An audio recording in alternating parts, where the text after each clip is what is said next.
오늘도 30도 넘는 무더위가 이어지고 있습니다. 주말에도 밤낮을 가리지 않는 찜통더위가 예상되는 가운데 서울 열대야 연속 일수는 20일을 넘어갈 것으로 보입니다. 취재기자 연결합니다. 장하영 기자. 네, 과학기상부입니다. 네, 폭염 기세가 꺾이질 않는군요. 네, 오늘도 무척 덥습니다. 전국 대부분에 폭염 경보가 발령 중인데요. 경기 양평군 옥천면은 오후 4시쯤 38도를 찍었습니다. 강원도 정선이 36.5도, 경남 밀양이 36도를 기록하고 있습니다. 체감온도도 전국적으로 35도 안팎으로 올라 매우 무덥습니다. 강원도 홍천 등 일부 지역에 소나기가 내리면서 일시적으로 기온이 내려가기도 했는데요. 소나기가 그친 뒤에는 습도가 높은 상태에서 다시 기온이 올라 무덥겠습니다. 온도와 습도 모두 높아 어제까지 온열 질환자 2,077명이 발생한 가운데 19명이 숨진 걸로 집계됐습니다. 이번 더위는 8월 중순을 지나서도 이어질 것으로 전망이 된다고요? 네, 14일이 말복입니다. 원래 이 시기가 지나면 더위가 꺾이곤 했는데요. 올해는 무척 더웠던 2018년처럼 8월 중순 이후에도 더위가 지속할 걸로 기상청이 전망했습니다. 이번 주말에도 티베트 고기압과 북태평양 고기압이 세력을 강화하고 서해상에 수증기가 유입되면서 낮 동안 폭염이 지속하고 열대야도 여전하겠습니다. 서울에는 19일 연속 열대야가 진행 중입니다. 지금까지 가장 긴 열대야는 2018년에 26일이었는데요. 기상청 전망처럼 광복절 이후까지 계속 덥다면 역대 1위 기록도 갈아치울 수 있을 걸로 보입니다. 1년 내 열대야 일수 기록도 살펴보겠습니다. 지금까지 가장 많은 열대야는 1994년 여름에 36일이었습니다. 작년과 재작년도 5위권에 자리한 가운데 올해 열대야 일수가 이미 22일을 기록 중입니다. 덥고 습한 날씨 속에 건강 관리 유의하시기 바랍니다. 지금까지 과학기상부에서 YTN 장하영입니다. 다시 유행이 시작된 코로나19는 이달 말쯤 환자가 가장 많이 늘어날 것으로 예상됩니다.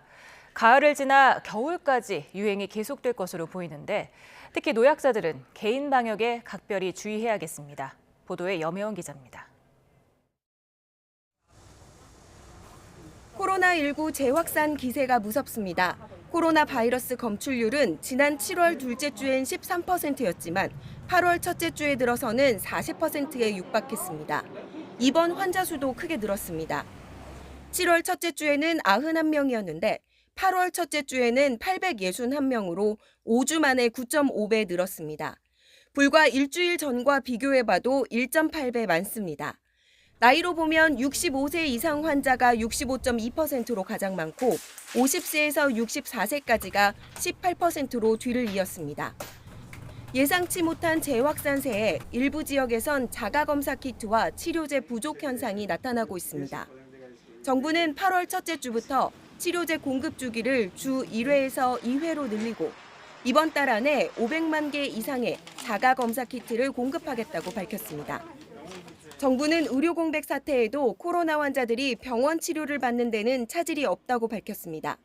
문제는 환자 숫자가 앞으로 더 늘어날 걸로 예상된다는 점입니다. 그동안의 코로나 유행 주기를 보면 봄, 여름에 주춤했다가 더위가 꺾이고 학생들이 개학하는 8월 말부터 급속도로 확산했습니다. 8월, 9월 요 시점에 다시 증가를 하기 시작하거든요. 그리고 요 시기가 지나서 가을 되면 다시 감소했다가 동절기에 다시 증가하는 패턴. 이런 패턴들이 과거 2, 3년 동안 루틴이 되어 왔거든요. 그래서 2024년, 그러니까 올해에도 같은 패턴으로. 현재 코로나 위기 단계는 가장 낮은 수준인 관심 단계입니다. 전문가들은 아직 위기 단계 격상까지 언급할 수준은 아니라며 손을 잘 씻고 마스크를 쓰는 등의 개인 방역을 강조하고 있습니다. 특히 기저질환이 있는 노령층에 각별한 주의가 필요합니다.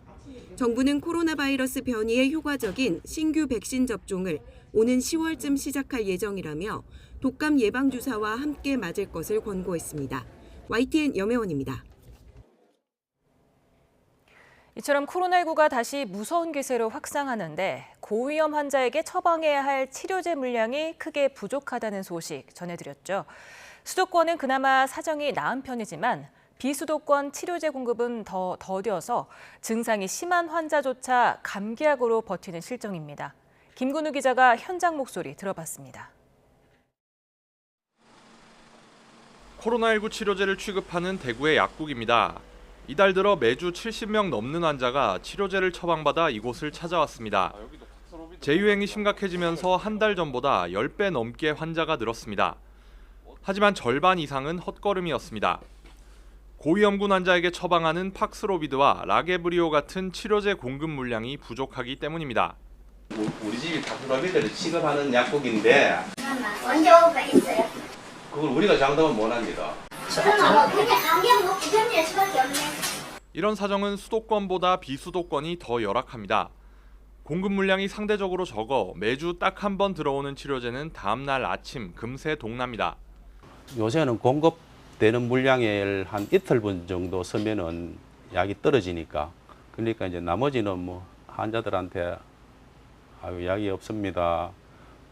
죄송합니다. 뭐 이런 식으로 이제 넘어가는 거죠. 치료제가 필요한 환자 대부분은 나이가 많은 고위험군. 이들이 무더위 속에 약국을 찾아 곳곳을 떠돌다가 상태가 급격히 나빠질 수도 있습니다. 상당히 고열이 난다거나 거기다가 이제 굉장히 고연령이셔서 꼭 제 입장에서도 꼭 써야 될 것 같은 분인데 처방을 냈는데 약이 없다면 좀 걱정도 되고 문제가 될 수도 있지 않을까. 질병관리청은 지자체와 함께 물량을 더 공급하고 추가 구매도 추진하겠다고 밝혔습니다. 하지만 이미 여름철 재유행이 현실화해 대처가 늦었다는 비판이 나오는 상황. 상대적으로 공급이 부족한 비수도권을 중심으로 한 대책도 마련해야 대규모 피해를 막을 수 있다는 목소리가 커지고 있습니다. YTN 김근우입니다. 민주당의 잠룡으로 거론되는 김경수 전 경남도지사가 광복절 복권 심사 대상에 오르자 야권은 일제히 늦었지만 환영한다는 메시지를 내놨습니다. 하지만 친명계를 중심으로는 야권 분열을 노린 정략이라는 의심을 지우지 못하고 있는데요. 여당은 협치의 계기가 될 거라며 선을 그었습니다. 손효정 기자입니다. 드루킹 댓글 조작 사건으로 실형을 선고받았던 김경수 전 지사가 복권되면 다가오는 지방선거와 대선부터 출마할 수 있게 됩니다. 정치적 재기가 가능한 건데 현재 독일에 머무르고 있는 김 전 지사는 일단 말을 아끼고 있습니다.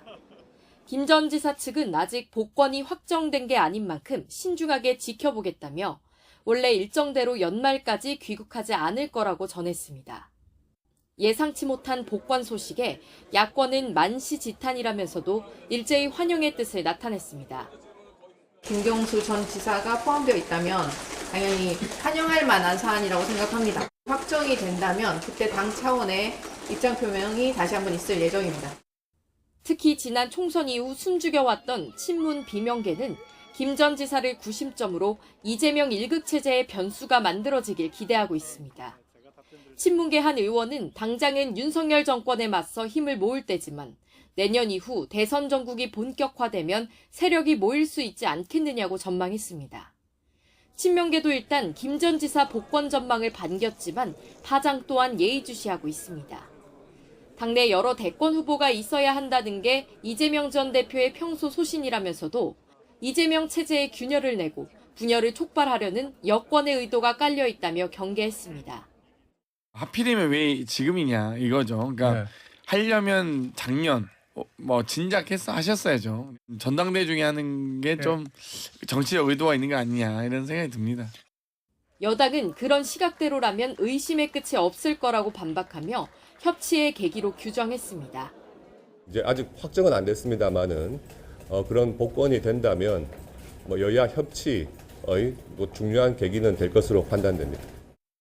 정치권 일각에선 벌써부터 당내 계파 갈등이 재현될 거란 우려의 목소리가 나오는 가운데 김경수 전 지사의 복권이 확정되고 이재명 전 대표의 사법 리스크가 더욱 가시화되면 당내 역학관계에 미칠 파급력은 만만치 않을 거란 전망도 적지 않습니다. YTN 손효정입니다.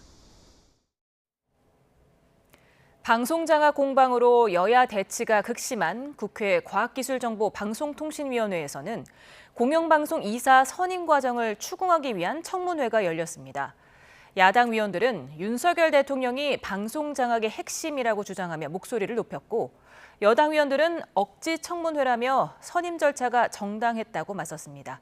이준엽 기자가 보도합니다.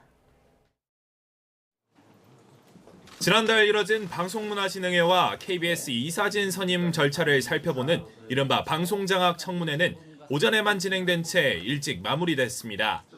증인 29명 가운데 탄핵으로 직무가 정지된 이진숙 방송통신위원장과 김태규 위원장 직무대행 등 16명이 불출석하면서 반쪽 청문회가 된 겁니다. 증인 29명 중에서 16명이 불출석하였으며 불출석한 증인의 고발 여부에 대해서는 위원장이 간사와 협의하여 추후에 결정하도록 하겠습니다. 이 위원장은 건강, 김 직무대행은 정당한 소환 절차라 보기 어렵다는 이유로 참석하지 않았는데 여당에서도 이미 이사 선임 과정 등을 이유로 이 위원장 탄핵 소추까지 이뤄진 상황에서 현장 조사와 청문회를 여는 건 앞뒤가 바뀌었다고 지적했습니다. 가처분 결정이 일단 본격화되고 있고 여러 가지 탄핵 소추도 본격화될 것으로 보이는데 이 지금 억지 청문회를 왜 계속해야 되는지 잘 모르겠습니다. 또 방통위의 공영방송 이사 선임 과정도 아무런 법적 문제가 없고 2인 방통위가 위법하다는 판례도 없다며 엄호했습니다. 그러면 결국 방통위 2인 체제에서의 의결이 위법한지 여부가 관건인 것 같습니다.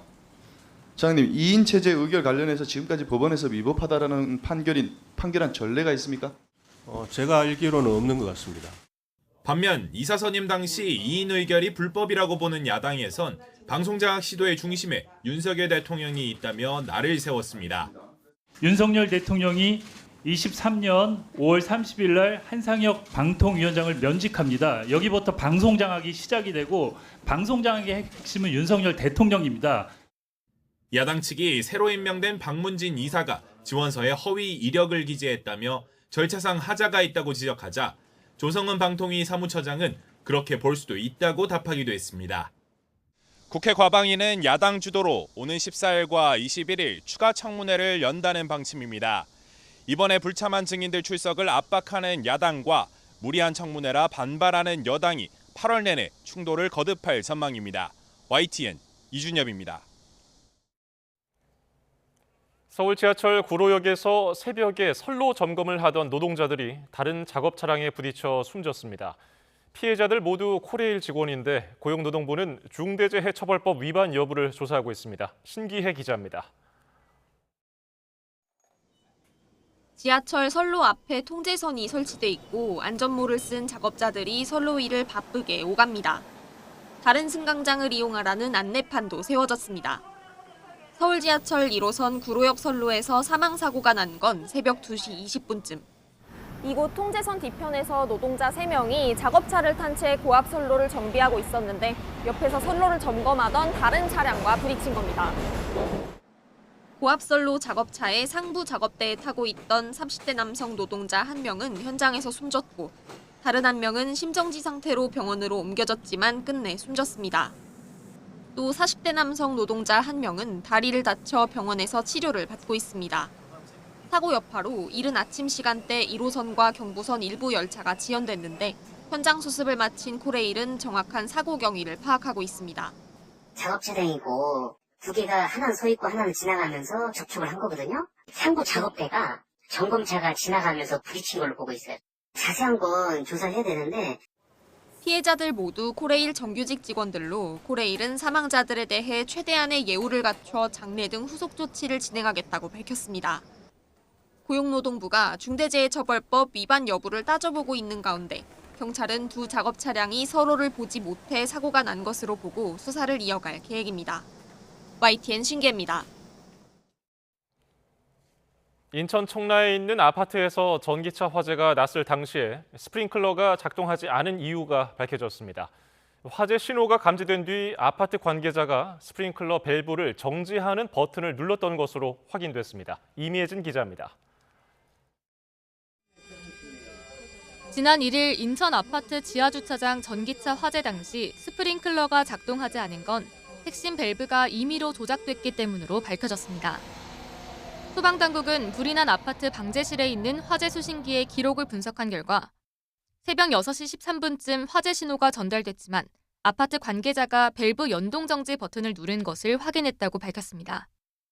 이 버튼을 누르면 화재 신호가 들어와도 스프링클러가 작동하지 않는데 5분 뒤 정지 버튼은 해제됐지만 중계기 선로가 고장나 결국 스프링클러는 작동하지 않은 것으로 확인됐습니다. 밸브 작동이 멈춘 가운데 장치의 전선이 불에 타면서 화재 신호가 전달되지 않은 것으로 소방당국은 추정했습니다. 외부 전문가들도 소화수조에 저장돼 있던 물이 90% 이상 채워져 있고 펌프 주변에 물이 튄 흔적이 발견되지 않은 점을 바탕으로 스프링클러가 작동하지 않았을 것으로 봤습니다. 그게 불이 꺼지지는 않더라도 화재를 제어하고 옆으로 이제 퍼져나가는 걸 방지할 수 있는 그런 기능들도 있는 거기 때문에 처음에 스프링클러가 터졌으면 지금까지 이렇게 큰 사고로까지 이렇게 확대되지 않았을 가능성이 있죠. 소방당국은 아파트 관계인 진술 등을 추가로 확보한 뒤 법 위반 사항에 대해 조치한다는 계획입니다. 소방시설법에 의하면 소방시설을 폐쇄하거나 차단하면 5년 이하의 징역 또는 5천만 원 이하의 벌금형에 처할 수 있습니다. 앞서 소방당국은 현장 조사에서 불이 난 곳 부근의 스프링클러가 제대로 작동하지 않은 것을 확인하고 원인을 분석해왔습니다. 이런 가운데 화재가 난 아파트에는 여전히 전기와 수도 공급이 원활하지 않아 주민 600여 명이 열흘 가까이 임시 대피소 생활을 이어가고 있습니다. YTN 임혜진입니다. 다음 달 말부터 서울 아파트 등 공동주택 지하 주차장에는 전기차 충전율이 90% 이하인 전기차만 주차할 수 있도록 권고합니다. 또 공영주차장 등 공공시설에서는 시가 운영하는 급속 충전기 충전율을 80%로 제한하고 민간 사업자의 급속 충전기에까지 확대해 나갑니다.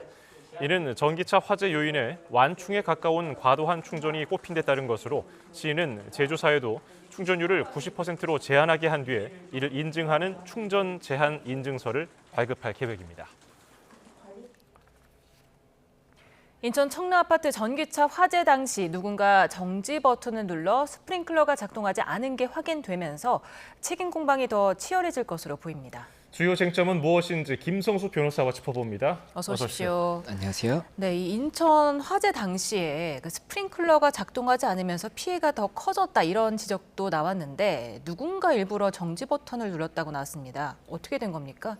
예, 이제 추가로 확인된 사실인 겁니다. 일단 스프링클러가 작동을 하지 않아서 이렇게 그 전소되는 차량의 피해가 더 컸던 것이 아니냐 이런 이야기가 나왔었는데 그와 관련해서 사실관계를 파악하는 과정에서 일단 이 스프링클러가 미작동된 원인이 스프링클러에서 신호를 보냈던 부분은 맞는데 이게 방제실에 이제 신호가 전달이 됐는데 관리사무소 근무자가 이 상황에서 이 연동 정지 버튼을 누른 겁니다. 그러니까 정지 버튼을 누른 거죠. 정지 버튼을 누르다 보니까는 스프링클러가 당장에 작동을 하지 않은 상태였고 이제 이 근무자의 이야기는 이 부분 화재가 있는지를 확인을 하고 이 연동 부분을 결정을 하려고 했던 것인데 확인을 한 5분 사이에 그때는 이미 배관이 다 녹아버린 거죠. 그렇다 보니까는 이 부분 해제 버튼을 눌렀는데도 스프링클러가 작동을 하지 않아서 결국은 이렇게 조금 더 피해가 커진 것이 아니냐 이런 이야기가 나오다 보니까는 여러 가지 또 가능성이 나오고 있는 상황입니다. 왜 근데 눌렀던 걸까요, 처음에는? 네. 일단 근무자의 이야기로 알려진 부분은 그 화재가 일단 오작동했을 수가 있지 않습니까? 그럼 만약에 오작동했다라고 한다면 만약에 주민들이 그 부분 관련 놀랄 수도 있기 때문에 이 부분 확인을 하고 이제 연동 여부를 결정을 하려고 했다라는 것이고 아무래도 실제로 이렇게 아파트 내에서 큰 화재가 발생하는 경우가 많지 않다 보니까는 오작동의 가능성이 있다라고 판단했던 것이 아닌가 생각이 됩니다. 예, 스프링클러를 작동시킬 수 있는 그 설비에 물도 충분했고 뭐 문제가 딱히 없었던 것으로 뭐 전해지는 상황이라서 좀 더 안타까운데 만약에 소방당국은 이 사실이 관련법 위반으로 드러난다면은 조치할 방침이라고 했습니다. 이게 평소에 다른 뭐 아파트 단지에서도 스프링클러 오작동으로 인한 뭐 논란이 종종 들려오니까 이게 일부러 그랬다면은 어떤 조치가 이루어질까요? 예, 고의 여부를 떠나서 아마 소방시설법에 이런 규정이 있습니다. 56조 1항에 보면 예. 이 소방시설 폐쇄, 차단 등 행위를 한 경우에 5년 이하의 징역 또는 5천만 원의 벌금의 형을 처할 수 있다라고 이제 명시를 하고 있습니다. 그렇다 보니까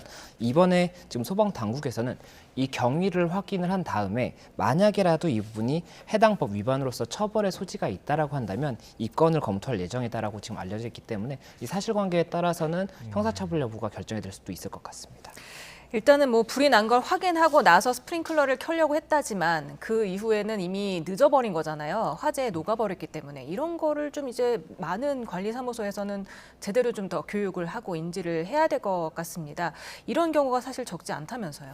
예, 맞습니다. 이 오작동의 가능성이 당연히 있지 않습니까? 그렇다 보니까는 이 부분에 대해서 이 스프링클러가 작동을 하고 나면 물이 굉장히 많이 쏟아지기 때문에 이것도 만약 오작동을 했다라고 한다면 관리사무소 측에서는 굉장히 좀 곤란 상황이 될 수가 있습니다. 그래서 이렇게 일단 연동 정지를 했던 것으로 보이는 그런 부분도 있는 것 같은데 말씀하셨던 것처럼 그게 만약에라도 실제 화재가 발생했고 이번처럼 큰 화재라고 한다면 이 부분 이제 스프링클러가 작동하지 않으면 더 큰 문제가 될 수가 있기 때문에 이 부분 관련 관리사무소에서도 기준을 정해야 될 것으로 보이고 그리고 현재 이게 문제가 되는 부분이 이 5분의 시간이 지난 다음에 스프링클러를 눌렀을 때는 배관 자체가 녹아서 스프링클러 자체가 작동을 안 했던 부분도 문제가 될 수가 있는 것이거든요. 이 스프링클러는 화재를 전제해서 이렇게 설치를 하는 것인데 이 부분에 대해서 잠시의 판단의 차이 때문에 이렇게 아예 작동 자체를 안 하게 되는 것도 문제가 될 수가 있기 때문에 이 부분 관련해서는 이 시스템적인 부분도 변경을 해야 되는 것이 아닌가 이런 이야기가 나올 수 있을 것 같습니다. 예, 보다 자세한 현장 감시 결과가 나오기를 좀 기다려 보고요.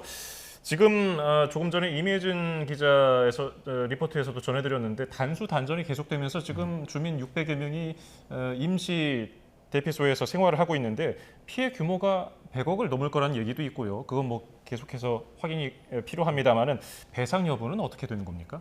네, 이게 일단은 누군가가 자발적으로 지금 배상을 할 수는 없는 상황이지 않습니까? 예. 그렇게 되면 민사소송을 통해서 이 책임 소재에 대해서 누가 책임이 있는지가 나올 것이고 그에 따라서 이 책임이 한 사람에 대해서만 책임이 있는 것이 아니라고 한다면 그 책임자에 따라서 그 과실의 비율이 정해질 겁니다. 그리고 그 과실 비율에 따라서 이 배상해야 되는 금액이 정해질 거거든요. 예. 그래서 이 원고와 피고, 민사소송을 이제 하게 되면 원고와 피고가 있게 되는 것이고 원고가 내가 이렇게 손해를 입었으니까 배상해 주세요라고 하는 것이고 이 피고가 이 책임이 있을 것으로 예상되는 사람들인 겁니다. 그래서 이 원고는 이제 피해 주민분들이 되실 것이고 이 피고 같은 경우에는 지금 뭐 여러 가지 가능성이 나오지 않습니까? 그렇다 보니까는 일단은 차량 차주가 피고에 포함될 가능성이 있고 그리고 이 벤츠, 제조사인 벤츠 그리고 이 배터리에 폭발의 문제가 있었다라고 한다면 지금 이게 제조사가 파라시스 에너지라고 해서 중국 업체거든요. 그래서 이 파라시스 에너지도 피고로 포함될 수가 있습니다. 그리고 오늘 이 스프링클러 관련해서도 어떠한 오작동 이 오후 판단에 대해서 문제가 있었다라고 한다면 이 부분으로 인해서 만약에 전소 피해가 커졌다. 그렇다고 한다면 이 부분도 과실을 잡을 수가 있을 겁니다. 그렇기 때문에 이런 여러 가지 피고가 가능한 부분이 있는데 이 사실관계를 증명하는 것 자체가 이 화재라는 것은 굉장히 과학적으로 어렵기 때문에 결국 이 감식 결과가 어떻게 나오는지가 중요할 것이고 이 감식 결과가 통상적으로는 이 어디서 발화가 시작됐고 어떻게 번졌고 뭐 어떻게 해서 이렇게 피해가 발생이 커졌다 이런 부분이 나올 것이기 때문에 그 부분이 민사소송에 있어서 굉장히 중요한 증거 자료가 되지 않을까 생각이 되고 이게 이제 추가로 그 부분에서 어떻게 또 책임 있는지가 다퉈질 것이거든요. 그래서 굉장히 좀 긴 소송 과정이 될 수가 있다라고 말씀드릴 수 있을 것 같고 지금 보험사 이야기가 나오는데 이 보험사 관련해서 제가 조금 설명을 드리고자 하는 것이 이제 보험사가 어떤 역할을 하는 것이냐면 피해 발생에 책임이 있는 사람은 아닌 것이고 만약에라도 피해 발생에 관해서 뭐 벤츠 차량의 이제 소유주가 만약 어느 정도의 과실이 있다라고 한다면 이 소유주의 이 배상 책임에 대해서 이 보험 약관상 이 보상을 해줄 부분이 있다라고 한다면 대신 보상을 해주는 사람인 겁니다. 그러니까는 직접적으로 뭔가 이 책임이 있는 사람이 아니라 이 책임이 있는 사람에 대해서 내가 만약 이런 문제가 발생하면 보험으로서 보상을 해주겠다라고 했다라고 한다면 그때 보상이 될 수가 있는 것이기 때문에 이 직접 당사자라고 보기는 어려운 부분이 있는 것이고 만약에 이제 배상을 해주게 되면 구상권 청구는 될 수가 있겠죠. 그래서 구상권 청구의 당사자가 될 수 있다라고 말씀드릴 수가 있을 것 같고 피해 주민분들 같은 경우에도 지금 현재 자차를 통해서 일단은 보험을 처리를 할 수가 있다라고 말씀이 나오고 있지 않습니까? 그러면 이 자차 보상을 통해서 어떠한 보험사에서 이 특정 피해 주민에게 이 부분에 대해서 배상을 해줬다라고 한다면 그때는 손해배상 청구권이 보험사로 넘어가게 되거든요. 그래서 이 손해배상 청구권에 대해서 보험사가 이 원고로서 당사자로서 소송을 할 수가 있기 때문에 그렇기 때문에 보험사 이야기가 나오는 것이지 보험사가 어떤 책임이 있기 때문에 이 뭐 어떠한 과실에 대한 책임이 있기 때문에 보험사가 지금 이야기가 나오는 것은 아니다 이렇게 말씀드릴 수 있을 것 같습니다. 네.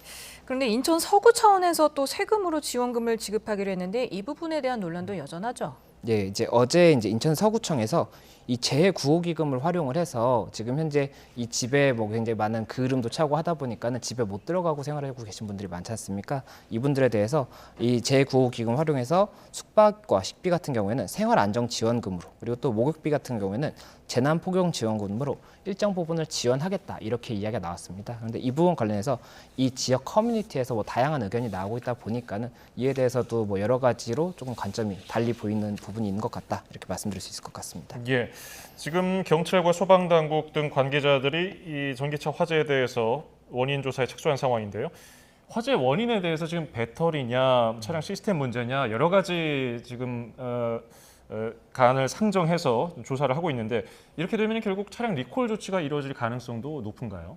일단은 이 배터리였는지 아니면 뭐 차량 시스템의 문제인지 이런 부분이 파악이 돼야 될 것인데 예. 지금 현재 이 차량 자체가 전소가 됐지 않습니까? 그렇기 때문에 배터리는 분리를 했다고 해요. 지금 배터리랑 배터리 관리 장치는 분리를 했다고 하는데 이 전소된 배터리나 배터리 관리 장치에서 이 하자 부분을 확인할 수 있을지가 하나의 쟁점이 될 것으로 보이고 만약에라도 이 부분 전소됐기 때문에 확인을 할 수 없다라고 한다면 동일한 신차를 가지고 그걸 통해서라도 하자가 있는지를 빨리 확인을 해보는 방법이 있을 겁니다. 그리고 이 부분을 빨리 확인을 해야 되는 것이 만약에라도 리콜을 해야 될 만큼의 하자가 있었다라고 한다면 최대한 신속히 해야지 이런 2차 또 이런 사고를 방지할 수가 있기 때문에 예. 이 부분 관련해서는 국토부에서도 여러 가지 방면으로 이 리콜 여부에 필요한 어떠한 부분이 있는지를 판단하는 데 있어서 고심할 필요가 있고 그리고 이제 지금 배터리가 이 파라시스 에너지 배터리지 않습니까? 그리고 이 동일한 배터리가 들어간 차들이 해외에도 많이 있을 것인데 예. 해외에 만약에 리콜 사유가 있었다라고 한다면 우리도 동일하게 이제 리콜 사유가 될 수가 있기 때문에 이런 부분도 국토부에서 조금 면밀히 검토하고 있지 않을까 생각이 됩니다. 네, 국내에서 같은 회사 배터리를 탑재한 차가 3,000여 대가 더 있는 것으로 파악이 되고 있는데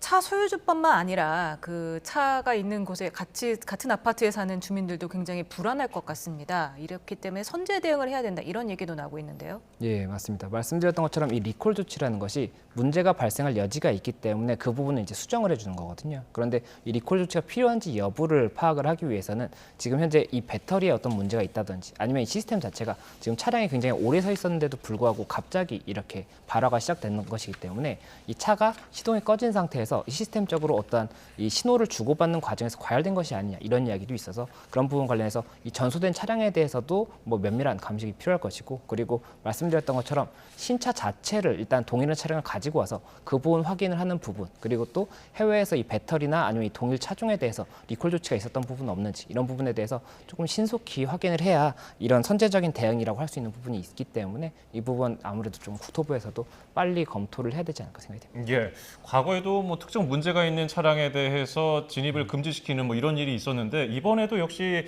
전기차에 대해서 화재 걱정이 있다 보니까 일부 아파트 단지에서는 출입을 막는 그런 사례도 생겨났습니다. 이게 법적으로는 문제가 없을까요? 예, 이게 2018년에 이제 BMW 디젤 엔진 같은 경우가 화재 발생률이 있다라고 해서 리콜 조치가 이루어졌고 그때 당시에도 굉장히 여러 대가 불이 있었습니다. 그래서 뭐 이런 지하철장 진입이라든지 이런 걸로 갈등이 많이 있었는데 이번 같은 경우도 이게 만약에라도 아파트 지하철장에 들어가는데 규약을 통해서 이 부분에 대해서 지하철장 진입을 막겠다라고 한다면 이것의 강제성이 어디까지 법적으로 인정될지에 대해서는 조금 따져봐야 될 문제일 것 같고 특히나 이게 지상 주차장이 있고 그 지상 주차장에 넉넉하게 전기차들의 이 주차 공간을 마련해 준다라고 한다면 분쟁의 소지가 조금 적어지겠지만 만약에 지금 신축 아파트들 같은 경우는 지하주차장밖에 없거든요. 예. 그러면 지하주차장 자체를 사용하지 못하게 되는 입주민이 발생을 하면 이 부분 관련해서는 뭐 손해배상 청구라든지 이런 것도 검토는 해볼 수가 있기 때문에 이게 주민들 간의 불화로 좀 넘어가지 않을까 염려가 되는 부분이 있고 이런 부분을 방지하기 위해서라도 법적으로 현재 이 지하주차장에 대해서도 어떻게 할 것인지 그리고 앞으로 새로 지어지는 이런 아파트들 같은 경우 어떻게 할 것인지를 정해야 되는 것이 지금 지하주차장을 못 들어오게 하는 근본적인 이유가 이 소방차나 이런 것들이 지하주차장 자체가 낮기 때문에 못 들어오는 부분도 있거든요. 그래서 예. 화재를 빨리 끌 수가 없고 더 크게 이런 사고가 발생할 수 있다는 부분이 있기 때문에 이런 부분 관련해서 어떠한 뭐 과학적인 방법으로 발생했을 때 빨리 끌 수 있는 뭐 그런 조치를 할 수가 있다라든지 이런 것들을 좀 대책을 좀 마련을 해야 되는 것이 아닌가 생각이 됩니다. 일단 원래 사라고 권장을 해서 샀더니 전기차 소유주는 좀 자신들이 죄인이 된 느낌이다 이러면서 굉장히 억울해하고 있습니다. 어떻게 이 전기차를 이렇게 보조금도 주면서 이렇게 사라고 권장하는 것 좀 재고해 봐야 될까요? 지금 시점에서는?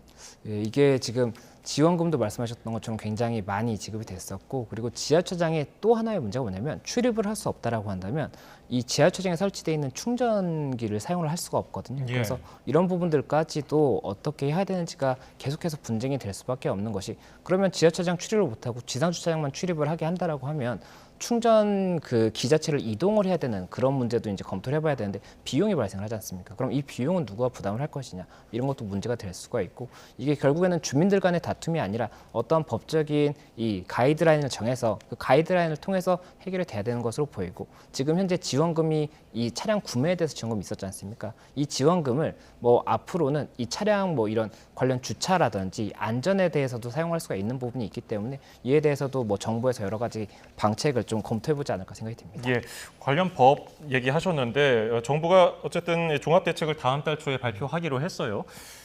전기차 배터리 정보를 공개하도록 하는 방안이 검토되고 있는데 해외에서는 이게 일찍이 시행되고 있다고요? 예, 이 부분 관련해서 중요한 부분이 이게 저희가 기존의 내연기관차 같은 경우에는 이 차의 엔진과 미션이 굉장히 중요한 부분이고 엔진 같은 경우에 뭐 내 차량에는 어떤 엔진이 들어있다는 걸 통상적으로 알고 있습니다. 예. 그리고 그 엔진이 뭐 해외 사례 같은 경우에 뭐 5년 정도가 지나면 어떤 문제가 발생하더라 이런 것들을 알고 그래서 리콜도 굉장히 조금 손쉽게 이루어지는 부분이 있는데 지금 이 차량 같은 경우에 이 전기차는 모터와 배터리가 가장 주된 중요한 부분이라고 볼 수가 있는데 예. 이 배터리 같은 경우가 굉장히 좀 신기술이고 이렇게 폭발을 할 수 있는 이런 여지가 있는데 이 배터리 정보에 대해서 지금 신차를 구매하는 사람이든지 기존의 차를 전기차를 구매한 사람들에 대해서 고지가 안 됐었거든요. 그래서 이 부분 관련해서 이제 앞으로는 이 차량의 배터리가 무엇인지를 일단 그 국가에서 관리를 하고 이 부분에 대해서 고지를 하는 그런 방향으로 일단 검토를 하고 있다라고 이야기가 나오고 있고 예. 해외에서도 이 부분 관련 여러 가지 제도가 지금 검토가 되고 시행이 되고 있는 경우도 있다라고 하니까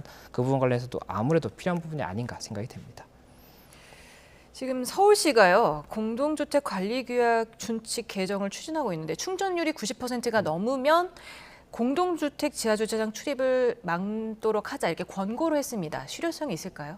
이 부분 실효성에 관해서는 사실 90%가 충전되는지 여부를 일일이 확인하기가 현실적으로 불가능할 가능성이 높지 않나라는 생각이 들고 다만 이 부분에 대해서 이런 제안을 한 부분이 이 충전 과정에서 과충전이 돼서 이게 100%가 넘었는데도 과충전이 되면 뜨거워지고 폭발할 수가 있거든요. 그래서 그런 부분을 아마 언급을 한 것으로 보이고 또 이게 충전율이 낮으면 화재가 발생한다고 하더라도 이 굉장히 순식간에 번지지 않습니까? 이 순식간에 번지는 시간이 조금 길어진다고 합니다. 그러면 사고의 이 발생이 있다고 하더라도 피해를 조금 줄이는 데 도움이 될 수가 있겠죠. 그래서 이런 부분을 검토하는 것으로 보이는데 이 부분에 대해서 그런 취지라고 한다면 실효가 있는 방법이 어떤 것이 있는지를 검토해야 되는 것이 아닌가 생각이 들고 예. 그리고 앞서 말씀드렸던 이 배터리 정보 관련해서 조금 더 말씀을 드리고 싶었던 부분은 이 배터리가 지금 현재도 이 전기차라는 개념 자체가 저희가 이제 들어온 지가 얼마 안 됐습니다. 그런데 더 큰 문제가 현재 처음 나올 때 당시에는 배터리가 굉장히 뭐 문제가 없었다고 하더라도 노후 배터리가 됐을 때 어떤 문제가 발생할지는 아직 알 수 없는 부분이 굉장히 많거든요. 그렇다 보니까는 해외 사례나 이런 것들을 통해서 만약에라도 해외에서 리콜이 된 이런 배터리가 있다고 한다면 국토교통부에서 이번 이 파라시스 에너지뿐만이 아니라 다른 배터리에 대해서도 선제적인 조치를 해야 되는 것이 아닌가라는 이야기를 드리고 싶고 서울시에서도 이런 부분 준칙을 검토함에 있어서 이런 뭐 배터리 이런 노후 배터리라든지 아니면 문제가 발생했던 배터리에 대해서 어떠한 조치를 취할 수 있는지 뭐 어떠한 지원할 수 있는지 이런 것들을 검토하면 어떨까 싶습니다. 이게 입주자 대표회의 의결을 통하면 반드시 따라야 되는 건가요? 입주자 대표 회의라는 것이 결국에 입주자 대표를 저희가 뽑을 때 이 그 투표를 통해서 뽑지 않습니까? 그리고 그 투표의 전제라는 것은 이 대표를 뽑으면 우리가 우리의 어떤 의사결정권을 위임하겠다는 취지가 들어있는 거라고 볼 수가 있거든요. 그러다 예. 보니까는 이 입주자 대표 회의에서 정한 이 규약 자체는 원칙적으로는 아파트의 입주민들이 따르는 것이 원칙이다라고 볼 수가 있는데 만약 그 부분에 대해서 불합리한 부분이 있다라고 한다면 그 부분까지도 법상 인정되는 것인지는 다툼의 소지가 있기 때문에 그래서 이번 같은 경우에 규약으로 만약에 막는다고 했을 때 그것을 반드시 따라야 되는 것이냐 그리고 만약에 이것을 따름으로써 손해가 발생했을 때 이에 대해서 뭐 배상 책임이 발생하느냐는 별도의 문제인 것 같습니다. 예, 그리고 짧게 이 얘기를 안 하고 넘어갈 수가 없어서 언급을 해보겠습니다. 청라 아파트 화재 주민들이 보는 공간에 벤츠 차량을 할인해 줄 테니 사세요 하는 홍보물이 붙어서 많은 분들의 좀 화를 불러일으켰더라고요. 어떤 내용이었습니까? 예, 이 지금 피해 아파트에 이 전단지가 붙은 겁니다. 전단지가 예. 붙었는데 이 벤츠 차량의 이제 정식 딜러라고 이렇게 명칭이 돼 있었고 지금 나가고 있네요. 예, 맞습니다. 예. 저기 지금 제목을 보시면 뜻이 전기차 화재 지원 프로모션입니다. 그래서 전기차 화재로 뭐 전소가 되거나 이런 피해자분들에 대해서 지원을 하는 프로모션을 통해서 벤츠 차량을 할인을 해서 구입할 수 있도록 한다든지 이런 여러 가지 프로모션이 있다라고 홍보를 하는 그런 내용인데 예. 이 내용 자체가 지금 현재 피해를 입었고 이 피해를 입은 차종 자체가 벤츠의 차종이었기 때문에 이 부분 관련 굉장히 많은 불만이 있을 수 있는 그런 상황에서 이런 전단지가 붙다 보니까는 여러 가지로 굉장히 조금 많은 의견이 있었고 벤츠 코리아 측에서도 이 부분 관련해서는 이 해당 딜러의 이 개인적인 행동이어서 굉장히 유감이다. 그리고 현재 해당 딜러는 퇴사한 상황이다. 이렇게 지금 알린 상황입니다. 아니 2% 할인을 해주고 소화기를 준다고 하면 저기 있는 주민들이 누가 사실지 잘 모르겠습니다. 병 주고 약 주고 약간 불난 집에 부채질하는 격 아니겠습니까? 예, 아무래도 그렇다 보니까는 이 입주민분들께서도 굉장히 많이 조금 의견을 제시했던 것 같고 굉장히 부정적인 의견이 많았던 것 같습니다. 그래서 벤츠 코리아 측에서도 그런 부분을 감안을 해서 퇴사 처리를 한 것이 아닌가 이렇게 생각이 듭니다. 예, 다음 주제도 살펴보겠습니다. 지난해 인천 검단에서 지하주차장 상판이 무너지면서 이른바 순살 아파트 논란을 일으켰던 LH의 각종 문제점이 감사에서 드러난 건데요. 전관업체 사이에 그 유착이 많이 드러났다고요? 예, 맞습니다. 이 감사원에서 이 사건 관련해서 이제 감사를 진행을 했었고 이제 어제인 8일에 한국토지공사 이게 이제 LH거든요. 이 LH 전관 특혜 실태라는 감사 보고서를 냈습니다. 그리고 이 감사 보고서에 여러 가지 이 비위 행위로 보일 수 있는 그런 사례들이 이제 명시가 됐는데 현직 직원 같은 경우에 금품을 수수했고 뭐 이런 상품권이라든지 아니면 골프 여행 이런 부분을 수수했다. 그리고 이와 관련해서 전관업체에 특혜를 줘서 이 부분 설계라든지 이 감리 용역 이런 부분에 관해서 이 전관업체들이 수임을 하게 했는데 그 과정에서 이런 설계에 뭐 좀 문제가 있다든지 이런 부분들이 발생한 것이 아니냐 이렇게 지금 판단을 해서 이런 부분 감사 보고서가 나왔고 관련해서는 뭐 이제 형사 처분이라든지 그리고 또 LH 측에 이 징계 처분을 요청한 그런 상황이라고 합니다. 청탁금지법 위반 혐의도 적용이 가능하겠습니까? 예, 만약에 청탁금지법에 이제 명시가 되어 있는 부분이 1회에 100만 원 또는 매회견연도에 300만 원을 초과하는 금액을 직무와 관계가 없다고 하더라도 받은 경우에는 3년 이하 징역이나 3천만 원의 벌금형을 규정을 하고 있습니다. 그렇다 보니까는 만약에라도 이번에 받은 사례 자체가 청탁금지법 위반이라고 한다면 이 부분 처벌이 될 수가 있고 또 이제 형법에서는 뇌물죄와 관련해서 수뢰죄를 이제 규정을 하고 있습니다. 그래서 공무원 또는 중개인이 직무와 관련해서 뇌물을 수수한 경우에는 5년 이하 징역 또는 10년 이하의 자격정지형을 규정을 하고 있거든요. 그렇다 보니까 이런 뇌물 수수라든지 뇌물 공여 이런 부분까지도 검토가 되지 않을까 생각이 됩니다. 예. 또 다른 문제는 감사를 했더니 이 비슷한 무량판 구조가 적용된 102개 사업지구 가운데 23개 지구에서 철근이 누락됐다는 겁니다. 또 다른 사고 발생이 우려되는 상황에서 대책이 필요하지 않을까요? 네, 맞습니다. 지금 현재 이 아파트가 무량판 구조라고 해서 원래는 기둥이랑 이 보가 있고 그 위에 이제 이렇게 판을 깔게 되는 것인데 지금 현재 이제 보가 없는 게 무량판 구조인 겁니다. 예. 그런데 이 경우에는 철근을 이렇게 굉장히 좀 단단하게 심어서 이 부분 문제가 발생하지 않도록 해야 되는 것인데 철근이 누락됐다는 거거든요. 그리고 그게 22곳, 23곳이나 되다 보니까는 이에 관해서도 여러 가지 우려가 나오고 있는 상황이고 감사원 측에서는 일단 문제 지구에 대해서 이 LH 측에서 보완 공사를 작업을 완료했거나 진행 중이기 때문에 문제의 발생 가능성이 낮다라는 취지의 답변을 한 것으로 보이는데 아무래도 이 주민들은 여러 가지로 조금 염려가 될 수밖에 없는 상황이다 보니까는 실제로 잘 이루어졌는지에 대해서는 감사원에서도 그리고 정부에서도 계속해서 꼼꼼히 살펴봐야 되는 것이 아닌가 생각됩니다. 네, 한 가지 다른 주제로 넘어가서 하나만 여쭤보겠습니다. 김호중 씨 뺑소니 혐의로 구속 기소된 가운데 피해를 당한 택시 기사가 선처를 바라는 탄원서를 제출했습니다. 왜 이 시점에 이렇게 제출한 걸까요? 예, 이제 2차 공판이 19일에 예정이 되어 있고 지난 7일에 이제 선처해달라는 취지의 탄원서를 피해자인 택시기사분이 제출을 했다라고 하는데 이 부분 관련해서 일단 김호중 씨 측의 변호인 측에서는 본인이 관여한 것이 아니어서 어떤 경위로 제출된 것인지는 알 수 없다라는 지금 이야기를 하고 있는 것으로 알려졌습니다. 그런데 피해자가 탄원서를 이 가해자 측과 합의 없이 제출하는 경우는 많이 없기 때문에 만약에 해당 지금 인터뷰를 한 변호인만 모르고 있는 상황일 수도 있거든요. 다른 변호인이 그 부분을 진행을 해서 이 해당 변호인이 모르고 있는 상태여서 그랬을 수도 있기 때문에 이 부분 관련해서도 뭐 추가적으로 어떤 경위인지는 조금 살펴봐야 될 수가 있는 부분인 것으로 보이고 이 탄원서 자체의 이 형태가 중요한 부분이 이 탄원서는 뭐 아는 사람들, 내가 평소에 아는 사람인데 이 사람이 굉장히 성실하다. 이런 부분에 탄원서도 도움이 될 수가 있겠지만 피해자가 처벌을 원치 않는다라는 탄원서를 내는 것이 가장 효과적이라고 볼 수가 있거든요. 그렇다 보니까 2차 공판에 앞서서 탄원서를 제출한 것 자체가 어떠한 김호중 씨와 만약이라도 이 연락을 통해서 제출이 된 것이라고 한다면 2차 공판 전에 이 형태에 대해서 재판부에 한 번 더 조금 선처를 구하는 그런 취지를 한 것이 아닌가 이렇게 좀 예상되고 있습니다. 예, 알겠습니다. 지금까지 이슈플러스 도움 말씀의 김성수 변호사였습니다. 고맙습니다. 감사합니다. 고맙습니다.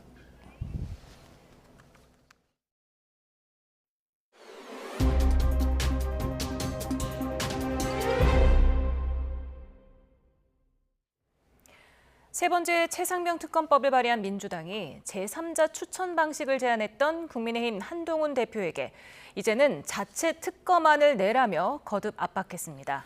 한 대표는 아직 별다른 입장을 밝히지는 않았는데 여당 내부에서는 김건희 여사가 명시된 야당 특검법에 논의의 여지가 사라졌다는 반응입니다. 박정현 기자입니다. 국민의힘은 민주당이 발의한 세 번째 최상병 특검법에 결국 민생보단 정쟁을 택했다며 연일 비판을 쏟아내고 있습니다. 특히 이른바 구명로비 의혹에 김건희 여사까지 수사 대상으로 적시한 걸 두곤 격양된 반응을 보이며 수용 불가 방침을 분명히 했습니다. 대통령의 배우자를 수사 대상에 올린 더욱 개혁된 법안을 발의한 것만 보더라도 여전히 정쟁과 공세라는 정략을 놓지 못한 것이 분명합니다. 한동훈 대표도 민주당이 특검 제도를 타락시키고 있다며 맹비난했습니다. 다만 자신이 대안으로 제시했던 제3자 추천 특검법은 당내 의견 수렴을 거치겠다는 공언과 달리 취임 이후 말을 아끼고 있습니다. 특검이란 제도를 타락시켰다고 생각해요. 전혀 특별하지 않잖아요. 특별검사 아닙니까? 이를 두고 한 대표가 당분간 특검 수정안을 언급하기가 부담스러워졌다는 분석이 지배적입니다. 김 여사까지 명시한 야당 특검에 당내 거센 반발을 딛고 특검을 꺼내들었다가는 자칫 내용으로 번질 우려가 적잖다는 겁니다. 지금 내놔봤자 민주당과 협상이 될 리도 없고 오히려 전열만 분열시키고 우리 당의 전략만 노출시키는 것이기 때문에 별로 좋은 상황은 아니라고 봅니다. 친한동훈계 내부에서도 제3자 추천 특검법을 두고 회의적인 분위기가 역력합니다.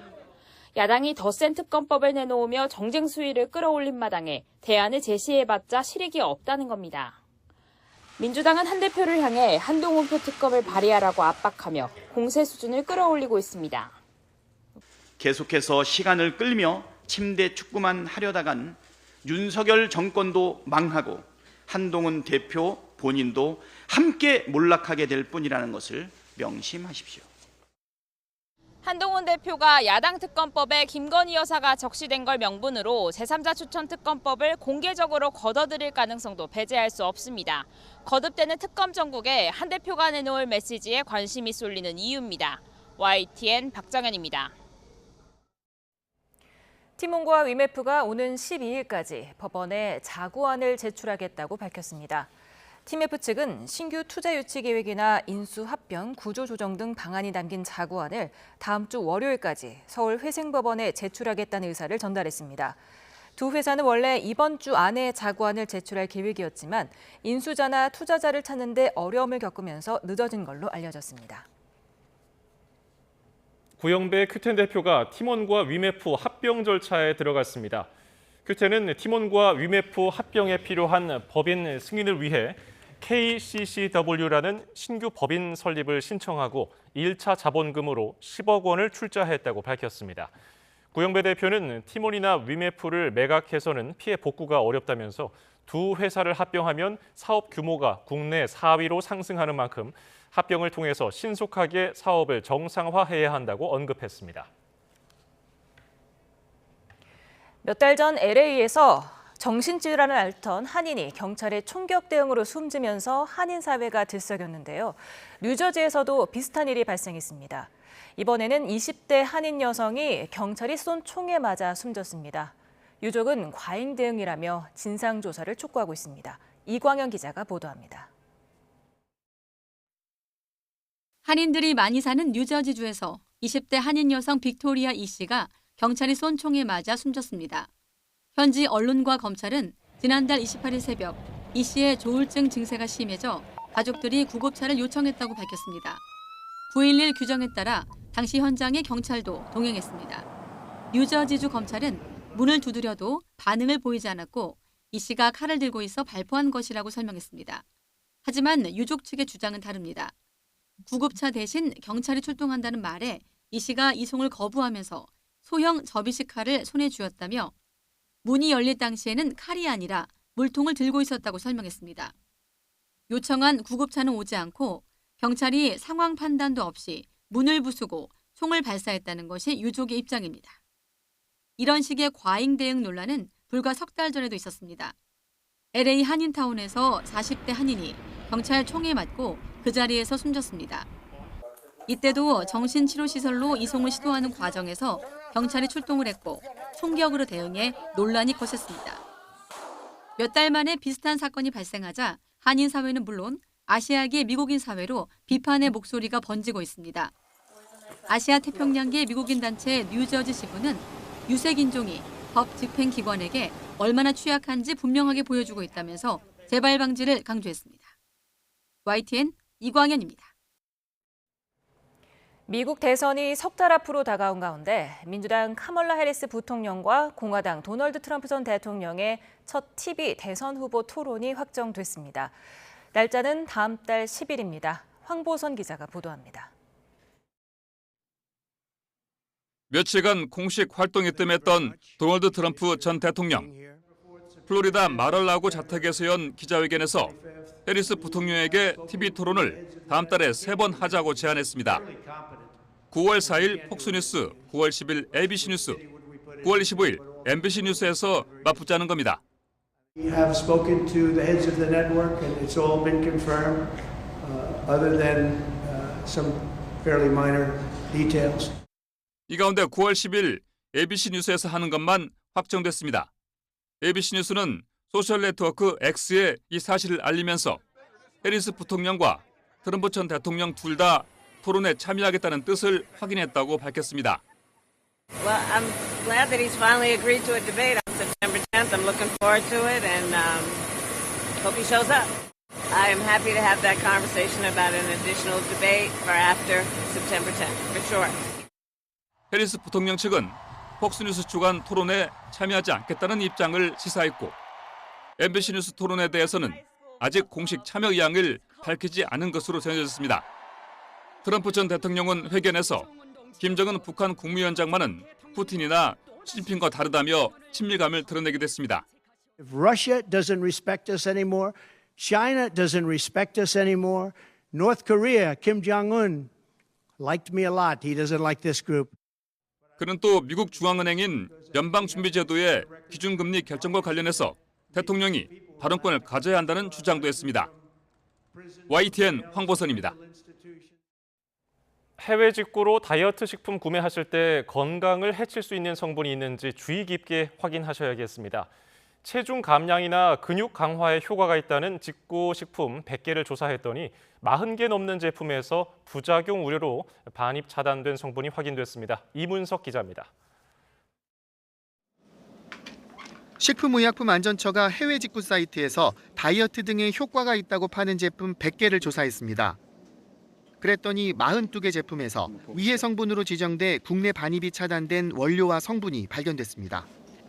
체중 감량 효과를 표방한 40개 제품 중에선 17개에서 위해 성분이 보고됐습니다.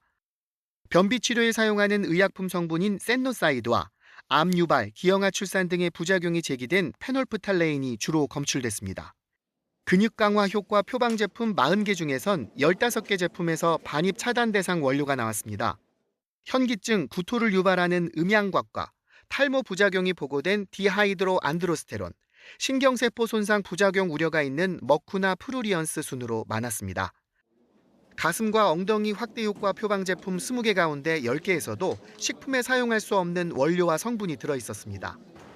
특히 태국에서 만든 체중 감량 직구 제품에선 자살 행동이 나타나는 등의 부작용 유발 우려가 있는 전문 의약품인 부프로피온이 처음으로 확인됐습니다. 부프로피온은 전문 의약품 성분으로 수면장애, 두통, 발작 등의 부작용을 발생할 우려가 있어 이번에 새롭게 국내 반입 차단 성분으로 지정하게 되었습니다. 식약처는 위해 성분이 확인된 제품들을 관세청이 통관 보류하도록 조치하고 방송통신심의위원회에 해당 제품 판매 사이트 접속 차단을 요청했습니다. 또 위해 성분 섭취로 피해를 보지 않도록 직구식품 구매 전 해외 직구식품 올바로 누리집에 들어가 반입 차단 대상 제품과 성분을 꼭 확인해달라고 당부했습니다. YTN 이문석입니다. 올 2분기 한국소비자원에 접수된 국제거래 불만 상담에서 여행 플랫폼 아고다와 트립닷컴 관련 사건이 알리, 테무 등 중국 이커머스 관련 상담보다 많았던 것으로 나타났습니다. 아고다 관련 상담이 610건, 트립닷컴은 327건으로 알리 222건과 테무 92건보다 훨씬 많았습니다. 상담 품목별로 항공권, 항공서비스가 1,158건, 26%로 가장 많아서 해외여행이 늘며 관련 소비자 불만도 늘어난 것으로 추정됩니다. 새벽부터 굉음을 내며 도심에서 위태롭게 차를 모는 운전자를 한 시민이 1시간을 추격하며 경찰에 신고한 끝에 검거했습니다. 약물이나 음주운전은 아니었는데 부모님 차를 몰래 끌고 나온 10대 미성년자였습니다. 윤웅성 기자입니다. 인천 제물포역 인근 삼거리. 검은색 승용차가 빠른 속도로 달려와 좌회전을 합니다. 속도를 줄이지 않은 탓에 주차된 차량을 아찔하게 지나쳐갑니다. 얼마나 굉음을 내며 달려왔던지 건널목을 지나던 시민들도 고개를 돌려 쳐다봅니다. 근처를 지나다 우연히 문제의 차를 발견한 다른 운전자가 경찰에 신고하며 곧바로 추격을 시작합니다. 음주운전 의심 신고 좀 할게요. 삼거리에서 가속 막 100km로 가다가 갑자기 검은색 차량은 신호도 지키지 않고 계속 내달립니다. 추격을 따돌리려는 듯 좌회전 차선에서 직진하는가 싶더니 신호가 바뀌기 직전 급하게 핸들을 꺾고 가속합니다. 뒤쫓는 운전자는 경찰과 통화하며 위치를 알려주면서 추격을 계속합니다. 선생님 혹시 그 국가 안에 내려가신 거예요? 송지효과 방면이면? 네, 그렇죠. 1시간 가까이 쫓아간 끝에 경찰차들이 합류합니다. 이후 경찰관들이 검은색 차량을 가로막아 세웁니다. 40km를 넘게 따라간 차량에서 내린 운전자는 한눈에 보기에도 앳돼 보이는 학생. 경찰에 붙잡힌 운전자는 10대 A군으로 무면허 상태였습니다. 술을 마시진 않았고 친구 2명까지 모두 3명이 차에 함께 타고 있었습니다. 경찰 조사에서 A군은 부모님의 차를 몰래 끌고 나왔다고 진술했습니다. 자칫 미숙한 운전으로 누군가 다칠 수 있는 위험한 상황이었지만 한 시민의 끈질긴 추격과 신고로 혹시 모를 사고를 막을 수 있었습니다. 자기 마음대로 뭐 3차선 갔다가 1차선 갔다가 1차선에 3차선 갔다가 이렇게 막 왔다 갔다 하더라고요. 너무 위험하게 운전을 해서 제가 다른 차랑 큰 사고 날 것 같아가지고. 경찰은 A군을 무면허 운전 혐의로 입건하고 정확한 범행 경위를 조사하고 있습니다. YTN 윤웅성입니다. 주말인 내일도 무더위는 쉬어가지 않겠습니다. 밤사이 열대야로 인해서 내일 아침까지도 후텁지근하겠고요. 한낮에는 서울이 34도까지 오르는 등 오늘만큼이나 무덥겠습니다. 이 더위 속에 소나기도 자주 내리고 있습니다. 오늘 밤까지 서울을 비롯한 내륙 곳곳에 요란한 소나기가 지나겠고요. 내일도 대기 불안정으로 5에서 40mm의 소나기가 쏟아지겠습니다. 이 소나기의 특성상 좁은 지역에 강하게 퍼붓겠고 곳에 따라서는 돌풍과 벼락을 동반하기도 하겠습니다. 오늘 밤사이에도 대부분 지역에서 열대야가 나타나겠습니다. 내일 서울 아침 기온은 27도, 대전과 대구는 25도로 출발하겠고요. 한낮에는 찐통더위가 기승을 부리겠습니다. 내일 서울 낮 기온은 34도, 대전도 34도, 강릉과 부산은 33도를 보이겠습니다. 당분간 밤낮 없는 무더위 속에 소나기 소식이 잦겠고요. 말복이 지나도 더위의 기세는 여전하겠습니다. 지금까지 날씨 정보였습니다.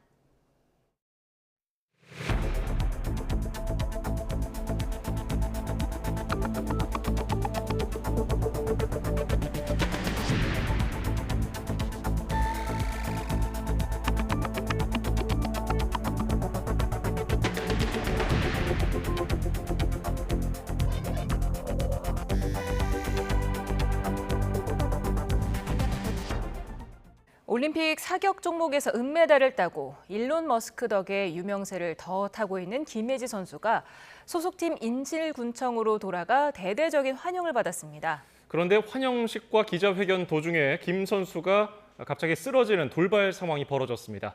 극도의 긴장과 피로 누적 때문으로 추정됩니다. 오점곤 기자가 취재했습니다.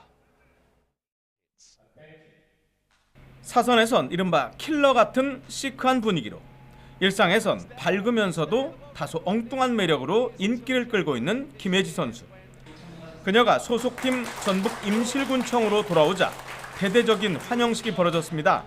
4년 뒤 LA 올림픽에서 금메달을 목에 걸 수 있도록 힘껏 응원하겠습니다.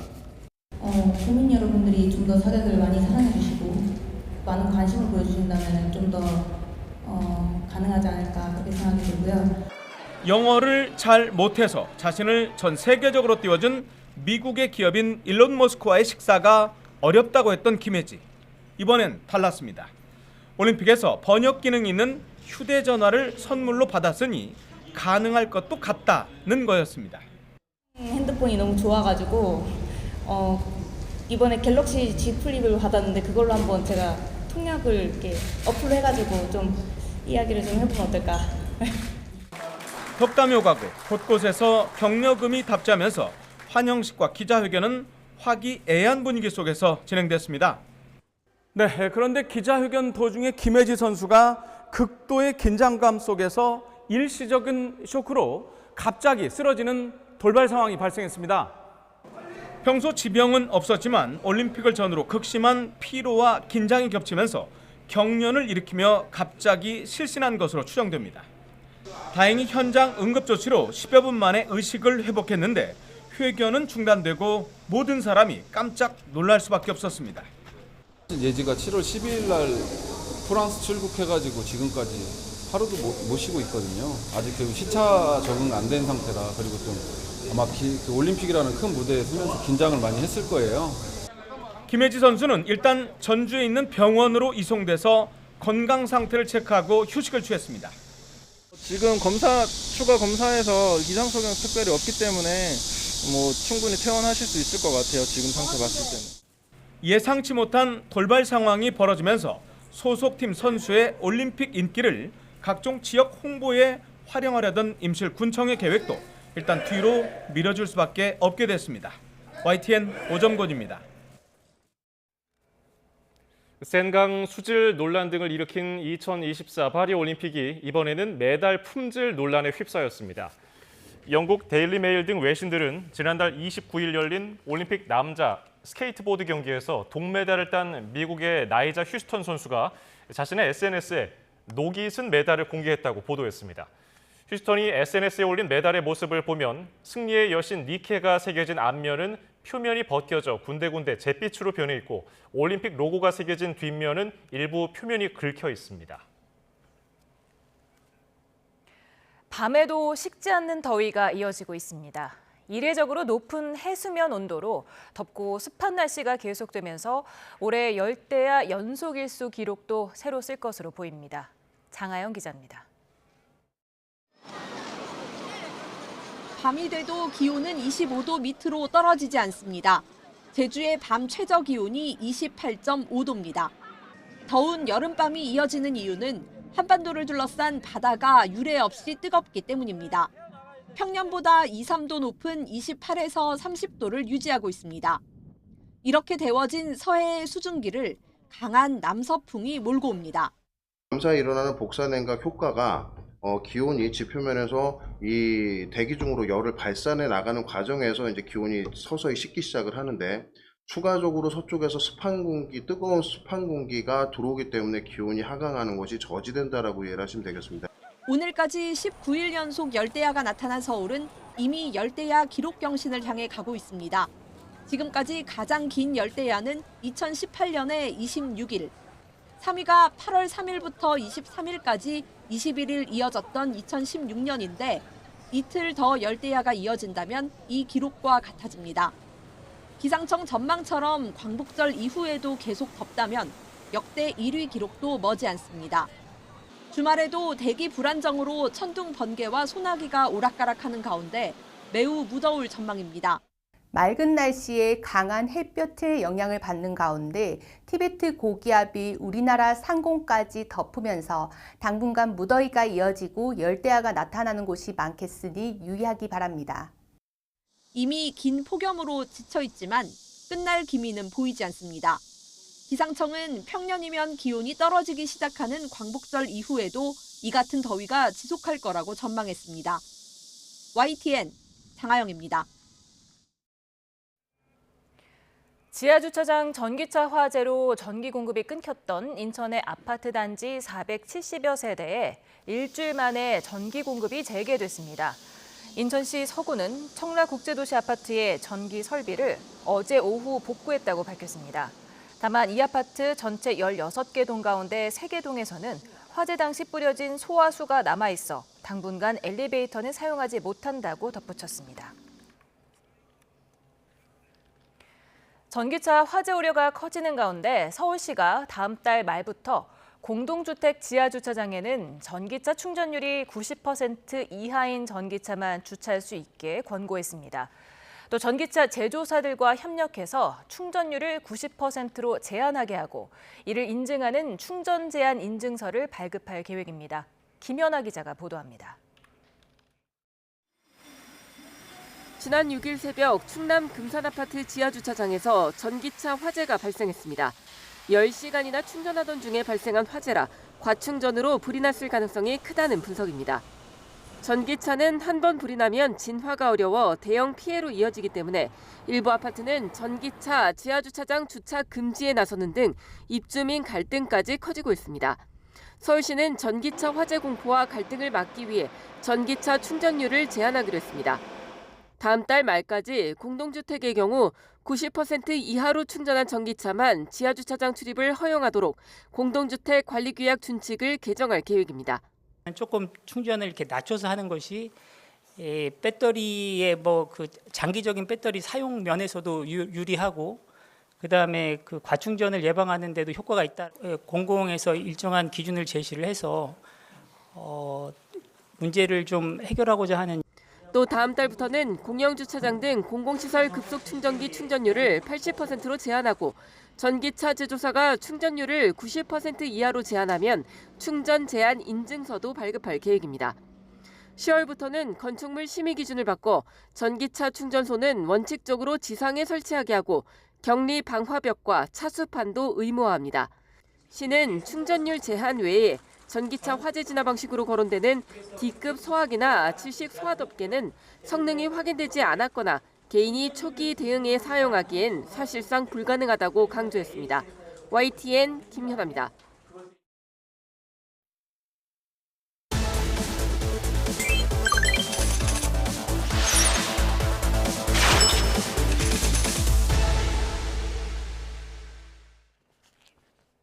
뉴스플러스 오늘의 경제픽입니다. 서울 지하철 8호선의 연장선인 별내선이 내일 개통합니다. 경기 남양주 별내에서 잠실역까지는 버스로 55분이 걸렸지만 별내선을 타면 27분 만에 도착할 수 있어서 출퇴근 시간이 20분 이상 단축될 것으로 보입니다. 이번에 개통되는 별내선 6개 역사 가운데 구리역에는 국내에서 가장 긴 65m짜리 에스컬레이터가 설치됐습니다. 아파트 17층 높이인 약 40m가량 내려가야 승강장에 도착을 하는데 탑승 시간만 2분 30초입니다. 별내선과 경의중앙선 환승 구간이기 때문에 사람이 몰리면 자칫 사고가 나지 않을까 걱정하는 분들도 계시는데요. 이경희 구리시 의원은 구리역에서 환승을 하려면 엘리베이터 한 대와 이 65m짜리 에스컬레이터만 이용이 가능하다면서 급경사인데다가 계단도 없어서 대책을 마련해야 한다고 촉구했습니다. 구리시와 구리도시공사는 에스컬레이터에서 걷거나 뛰는 행위를 금지하고 주변에 하루 최대 안전인력 36명을 배치할 계획입니다. 별내선 개통 뒤 혼잡도가 높아질 거라는 분석도 적지 않습니다. 특히 서울 시내 구간 혼잡도가 최대 180%에 이를 것으로 예측이 됐는데요. 혼잡도가 150%를 넘으면 소위 지옥철로 표현될 만큼 극심한 수준입니다. 8호선 혼잡도는 지난 1분기에 이미 143%에 달할 정도로 매우 혼잡한 상황입니다. 참고로 승객 수와 지하철 좌석 수가 같은 경우 혼잡도는 34%입니다. 다음 소식입니다. 지난 1일 기준 정부가 파악한 팀원과 위메프 미정산 금액은 2,783억 원, 피해 판매 업체는 3,395곳입니다. 팀원과 위메프 정산 기한 2달가량을 감안하면 총 피해 규모는 1조 원에 이를 것으로 추산됩니다. 이 가운데 지난 6일까지 카드사와 결제 대행업체, 피지사들이 처리한 환불 규모는 모두 3만여 건, 40억 원 규모인데요. 소비자가 결제를 했지만 배송받지 못한 일반 물품이 대부분입니다. 결제 대행업체 피지사는 금융감독원으로부터 10만 건, 60억 원 규모 일반 상품 배송 정보를 넘겨받아서 환불 절차를 진행하고 있는데요. 반드시 카드사나 피지사에 환불을 신청해야 합니다. 그리고 여행 상품과 상품권 환불은 시간이 더 걸릴 전망입니다. 이처럼 환불 절차가 진행 중이지만 처리 속도가 더뎌서 피해자를 속타게 하고 있습니다. 그런데 일부 피지사에는 최대 14%에 달하는 허위 환불 요청이 접수되는 등 비양심적인 행태도 잇따르고 있습니다. 황보혜경 기자의 단독 보도입니다. 서울 여의도 금융감독원 앞에 티몬 위메프 피해자들이 모였습니다. 환불 처리를 마냥 기다릴 수만은 없어 매일같이 뙤약볕 아래로 향하고 있습니다. 피해자들 보상이 될 거다 계속 매체에 나오고는 있는데 저희 여행 상품이나 이런 티켓 관련된 상품은 전혀 진행이 되지 않고요. 정부 압박에 환불 절차에 들어간 피지사들은 카드사에서 결제 취소 요청이 들어오면 티몬과 위메프에 직접 확인하는 단계를 거칩니다. 중복 환불이나 허위 접수를 막으려는 조치입니다. 그런데 피지업체 환불 조치가 본격화하면서 허위 환불 접수까지 몰리고 있는 것으로 나타났습니다. 피지업체 A사의 경우 지난달 23일부터 지난 6일까지 환불 요청 건 가운데 14%가 이번 정산지연 사태와 무관한 것으로 나타났습니다. 심지어 지난 5월에 결제해 이미 배송까지 마친 80여 건, 1억 400만 원어치를 환불해달라고 요청한 사례도 있었습니다. 또 다른 업체는 24년 이전 결제건까지 취소해달라고 요청하는 경우가 잇따르고 있다고 밝혔습니다. 시사에서는 티몬과 위메프에서 이미 환불받은 소비자가 이중으로 환불 요청을 하는 사례가 적발됐습니다. 이 때문에 피지사들은 시간과 인력을 더 투입해가며 일일이 데이터를 비교 검증해야 하는 실정입니다. 티몬과 위메프가 기존에 제공한 배송 증빙 데이터의 정확도가 낮습니다. 거기에다가 악의적인 환불 요청들 때문에 피지사들이 취소 제외 사례들을 일일이 확인해야 해서 정부는 일반 상품에 한해 이번 주 안에 환불을 마친다는 방침인데 이 틈을 노린 허위 환불 요청이 피해 복구를 더욱 더디게 만들고 있습니다.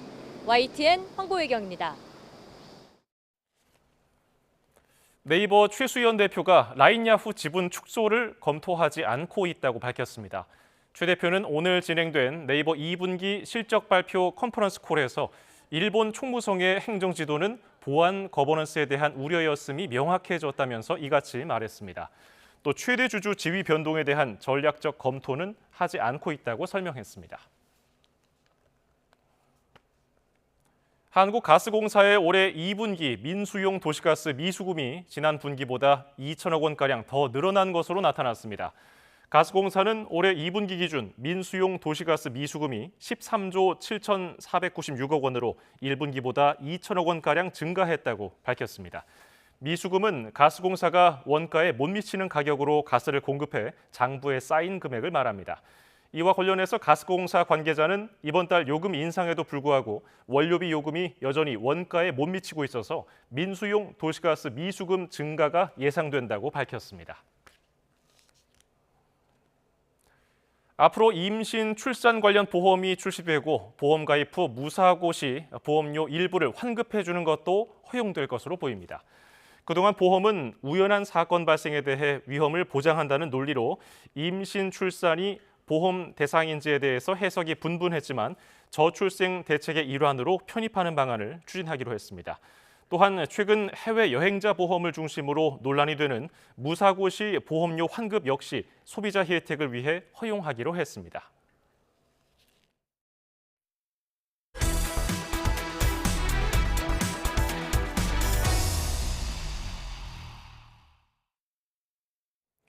일본 미야자키현 강진으로 건물과 산비탈이 무너지고 부상자도 보고되는 등 피해가 속속 확인되고 있습니다. 일본 기상청이 일주일 내에 대지진 가능성을 경고하면서 총리가 예정된 해외 순방까지 취소하는 등 일본 전체가 초긴장 상태입니다. 도쿄에서 김세호 특파원의 보도입니다.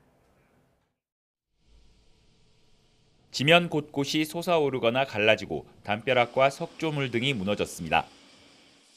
지진으로 커다란 바위가 도로를 덮친 모습도 눈에 띕니다.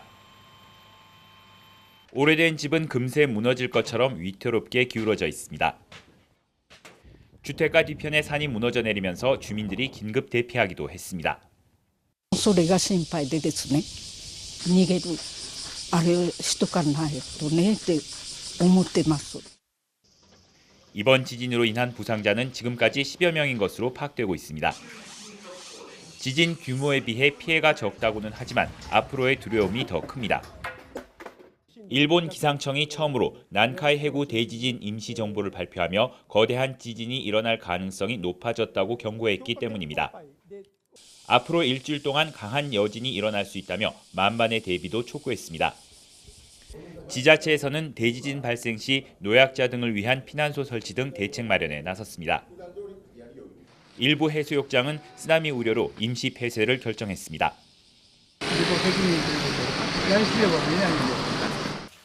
기시다 총리는 예정됐던 중앙아시아 순방을 철회하고 지진 대비에 나섰습니다.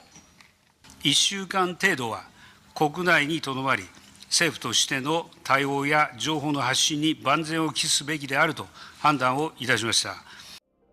지진에 익숙한 일본이지만 유례없던 대지진 가능성 경고에 일본 열도의 긴장이 어느 때보다 고조되고 있습니다. 도쿄에서 YTN 김세호입니다.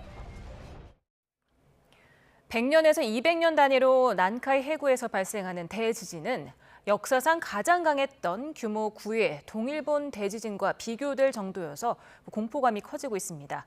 정혜영 기자의 보도입니다.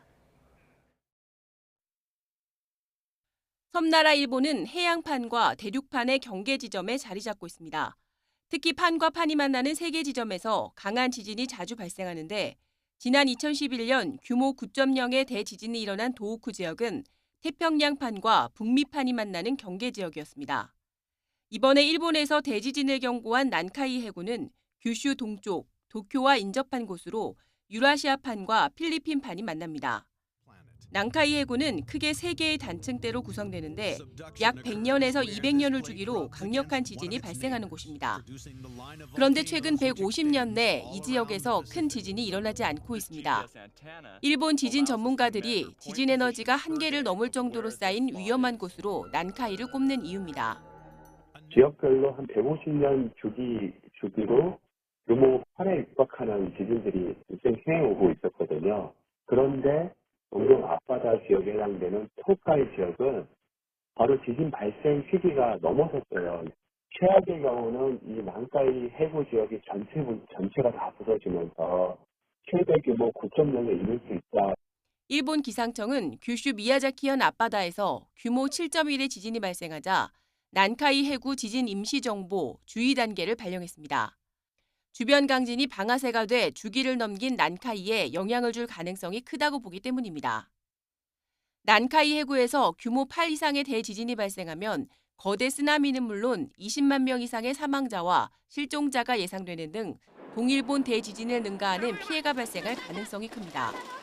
특히 전문가들은 난카이 대지진은 동일본 대지진과 달리 우리나라 남해안과 가까워 상당한 충격이 있을 수 있다고 전망합니다. 한 400km쯤 됩니다. 규모 9.0 지진이 만약에 여기서 발생을 한다 하면은 에너지가 1000배 더 큰 거거든요. 하루 1배 정도 되는 지진동을 만들어내요.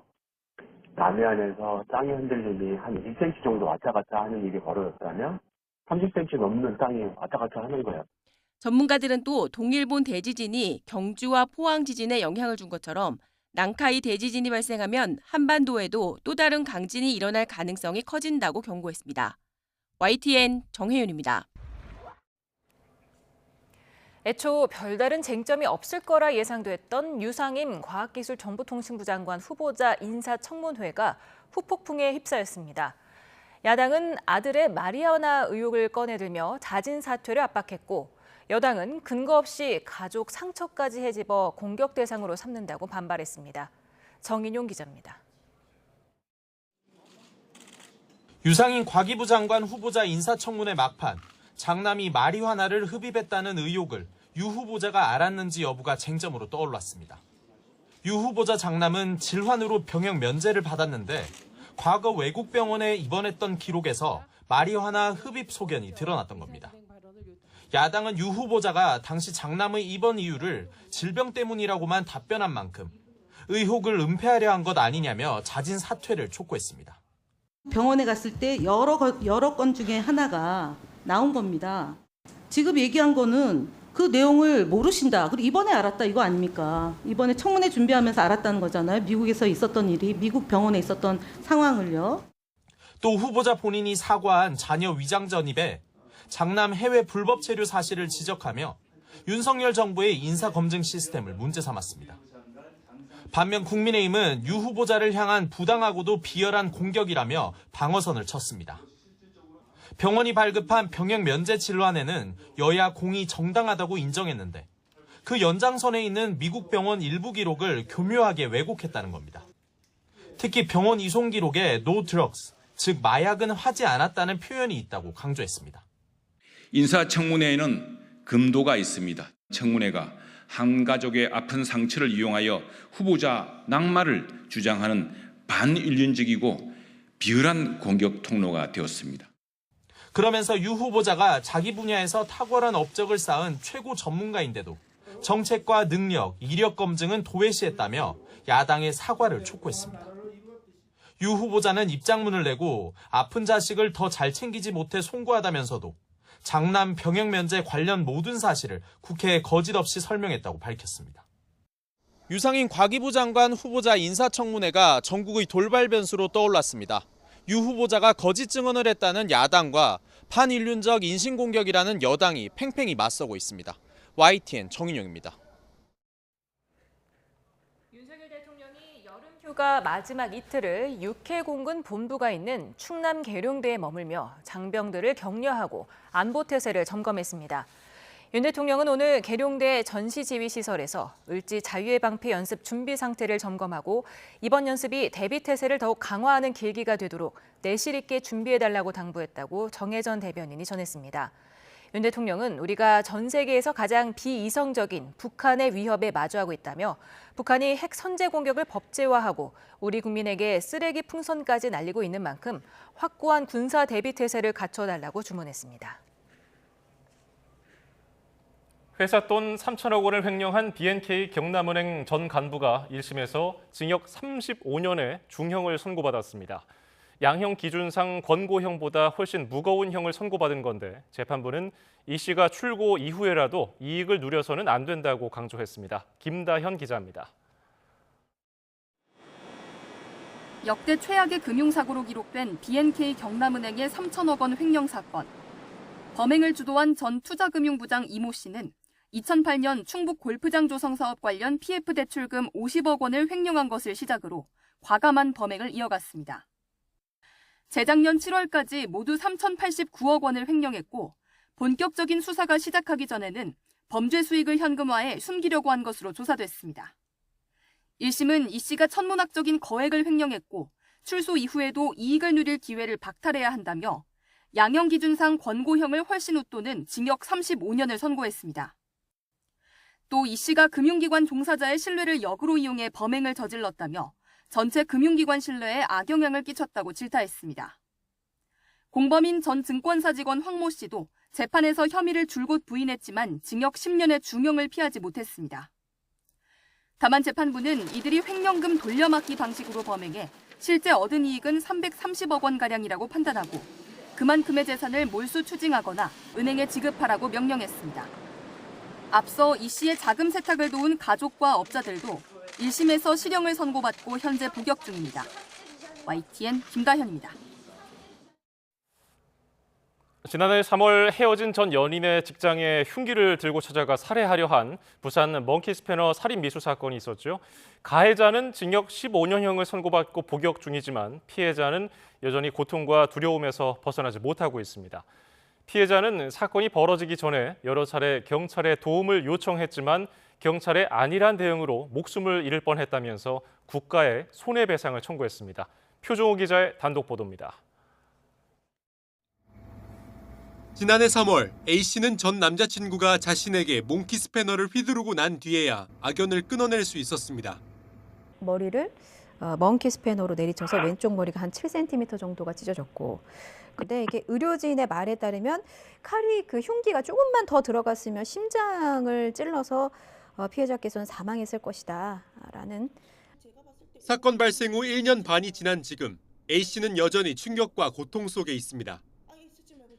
정신과 치료를 받는 건 물론 그날의 기억이 떠올라 다니던 직장도 그만둘 수밖에 없었습니다. A씨는 사건 초기부터 경찰 대응이 미흡했던 걸 생각하면 분하고 억울합니다. A씨는 범행 일주일 전 가해자가 집에 찾아와 흉기로 협박했는데도 경찰은 가해자의 신병을 확보하지 않고 귀가하게 하는 등 피해자 보호를 위한 적절한 조치를 하지 않았다고 지적합니다. 비밀번호 핸드폰 그냥 치고 왔던 거죠. 칼을 빼고 갑자기 제 목에 갖다 대더라고요. 나는 네 없으면 못 산다. 네 죽고 네 죽자. 더 이상 나도 살아갈 의미가 없다. 딱 이러더라고요. 범행 당일에는 경찰이 가해자 앞에서 자신과 통화하며 자신이 피해 신고한 사실을 그대로 노출해 추가 범행의 빌미를 제공했다고 말합니다. 웃으면서 야, 니 또 경찰에 신고했더라? 이 말을 하더라고요. 내가 얼마나 우습게 보였으면 경찰에 바로 신고를 하냐. 그래서 니는 안 돼. 근데 다시 한번 기회는 줄게 하고 웃으면서 니네 다시 만날래? 안 만날래? 묻더라고요.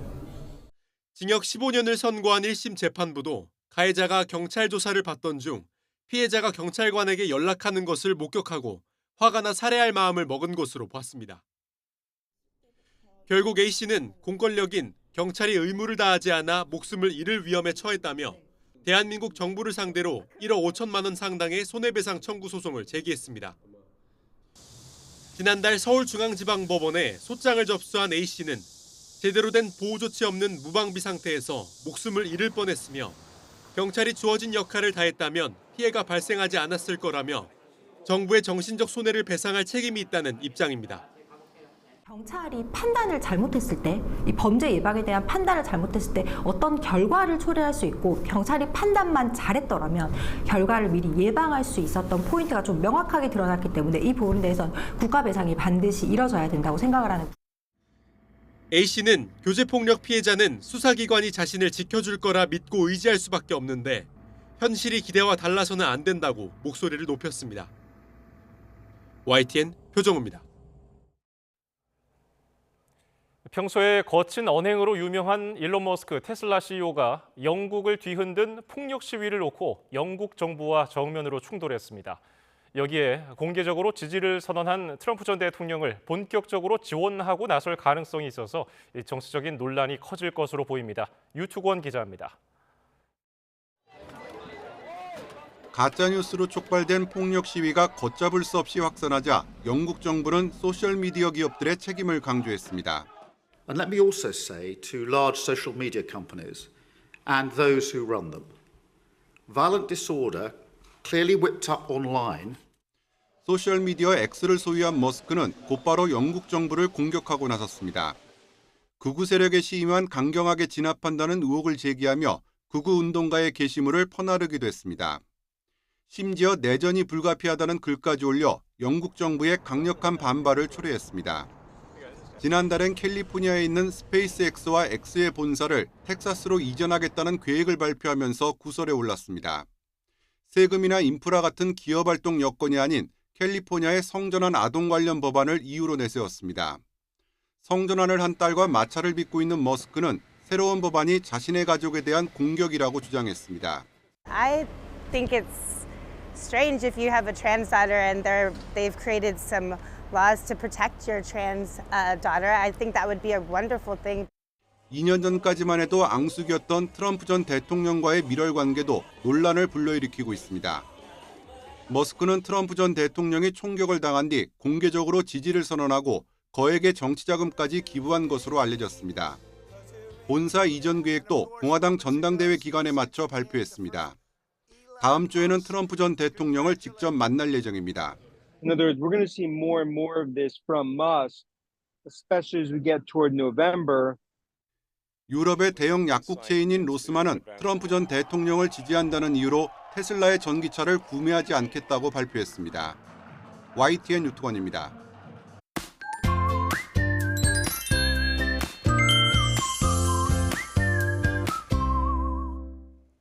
이번 주 내내 푹푹 찌는 날씨가 이어졌습니다. 주말을 맞아 여행 떠나시는 분들 많을 것 같은데요. 주말 날씨 함께 알아볼까요? 네, 아쉽게도 찜통더위의 기세는 누그러들지 못하겠습니다. 오늘 밤 사이에도 서울에는 열대야가 나타나겠고요. 한낮 기온은 34도로 오늘처럼 무덥겠습니다. 치솟는 기온에 요즘 소나기 소식이 잦은데요. 내일도 곳곳에 요란한 소나기가 지나겠습니다. 내리는 양은 5에서 40mm가 되겠고요. 한때 시간당 20mm 안팎으로 다소 강한 소나기가 쏟아지는 곳도 있겠습니다. 이번 더위는 쉽게 꺾이지 않겠는데요. 말복을 지나서 광복절 연휴까지도 밤낮 없는 무더위가 기승을 부리겠습니다. 네, 계속되는 무더위로 스트레스가 쌓이고 또 식욕 감소, 수면 부족에 시달리는 분들이 많습니다. 이렇게 되면 면역력이 약해져서 여름에도 감기에 걸리기가 쉬운데요. 맞아요. 24시간 냉방기 사용도 일상이라서 냉방병을 호소하는 분들도 참 많은 것 같습니다. 여름 감기와 냉방병을 예방하는 방법도 알아볼까요? 네, 먼저 규칙적인 운동과 충분한 휴식, 또 건강한 식습관으로 면역력을 기르는 게 중요한데요. 목과 입이 마르지 않도록 물을 자주 마셔주시는 게 좋습니다. 하지만 찬 음료를 마시면 오히려 재채기와 콧물, 코막힘이 심해지니까요. 미지근한 물을 섭취해 주시는 게 도움이 되겠습니다. 또 급격한 체온 변화는 면역력을 떨어뜨리죠. 실내외 온도차를 5도 이내로 조절하고 습도도 45% 정도로 유지하는 등 주변 환경을 관리해 주시면 좋겠습니다. 지금까지 날씨 캔버스의 고은재, 신미림이었습니다. 오늘 저희가 준비한 뉴스 플러스는 여기까지입니다. 잠시 뒤에는 뉴스퀘어 저녁 8시 뉴스가 방송됩니다. 고맙습니다.